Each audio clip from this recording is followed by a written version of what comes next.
Alors Thierry Lachois, j'aimerais que vous reveniez sur cette initiative conjointe des trois des plus grands EPA de France de lancer cet AMI Permis d'innover. Ah oui, bah c'est un peu une révolution, hein. C'est un changement de culture. On était jusqu'ici dans notre monde de l'aménagement et de la construction sur l'obligation de moyens, la culture des moyens. Et puis tout à coup, voilà qu'on passe sous l'impulsion du président de la République et du gouvernement à la culture de l'objectif, du résultat. C'est-à-dire que l'idée, c'est quoi? C'est de dire, si pour atteindre un résultat égal ou supérieur à celui que les textes fixent, vous avez une idée, une innovation qui permettrait d'y arriver par d'autres voies, par d'autres moyens, on prend. Et si vous le faites, si vous êtes retenu, vous, bureau d'études, architecte, urbaniste, maître d'œuvre, start-upper, si vous y arrivez à nous faire une proposition convaincante, on vous promet qu'on va le mettre en œuvre. On va le mettre en œuvre parce qu'on est établissement public de l'État, parce qu'on travaille sur des opérations d'intérêt national, parce qu'on est en lien avec l'État qui fabrique le règlement, et que le permis d'innover, cette initiative de la loi architecture et patrimoine, son article 88, nous permet de le faire.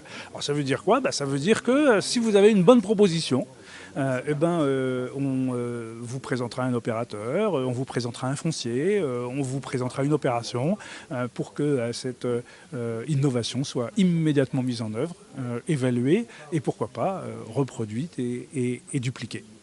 Stéphane Defay, quels sont les attendus de la démarche? Alors, les attendus de la démarche, c'est comme le disaient Thierry Lajoie et Hugues Parent, qui, à la tête de Grand Paris Aménagement et Euroméditerranée, lancent cet appel à manifestation avec nous, Bordeaux-Atlantique. C'est toutes ces situations que malheureusement on connaît souvent, où on sait à peu près ce qu'on doit faire, qu'est-ce qui répond aux vrais enjeux des futurs habitants, d'un immeuble, d'un quartier, des futurs gens qui vont y travailler. Et où on se retrouve, ah non, ça vous pouvez pas faire parce qu'il y a telle norme qui date d'il y a 25 ans, mais ah oui, mais vous comprenez, c'est vrai qu'on voit bien que ça n'a pas de sens. Oui, mais la norme est là. Et donc c'est toutes ces situations du quotidien du développement de projets urbains qu'il s'agit de faire exploser en remettant au centre de la démarche, c'est quoi la finalité? Qu'est-ce qu'on veut faire? Est-ce qu'on veut réellement faire de l'urbanisme durable et pas simplement souvent de la performance RT, mais vraiment dans une logique de durée, de prise en compte du temps long, des multiples changements d'habitudes, de pratiques qu'on va connaître et qu'on ne connaît pas. C'est comment est-ce que finalement on adapte la norme au projet et pas l'inverse. Alors pourquoi cet engagement, Hugues Parent, au sein de cet appel à manifestation d'intérêt?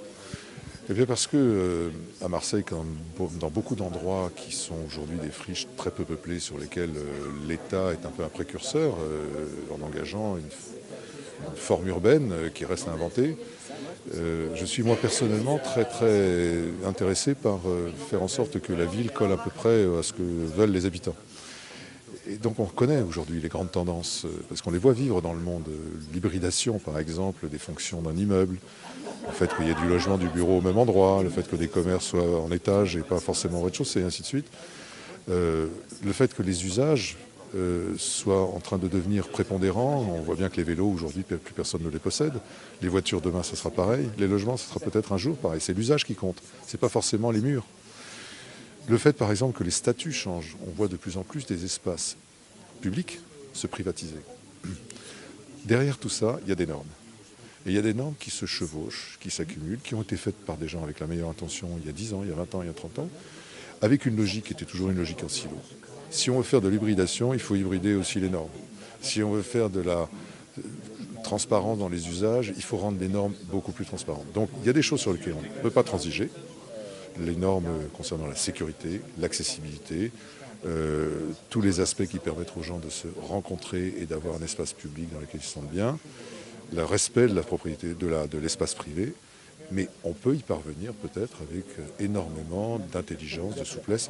Et il est normal que ce soit l'État et donc les établissements publics de l'État, dans le cadre d'un périmètre qui est celui des opérations d'intérêt national dans lequel c'est l'État et au nom de l'État que les permis de construire sont attribués, c'est normal que nous soyons à la fois les précurseurs, les défricheurs, et puis peut-être un peu ceux qui allons essuyer les plâtres parce qu'on peut avoir aussi des déconvenus.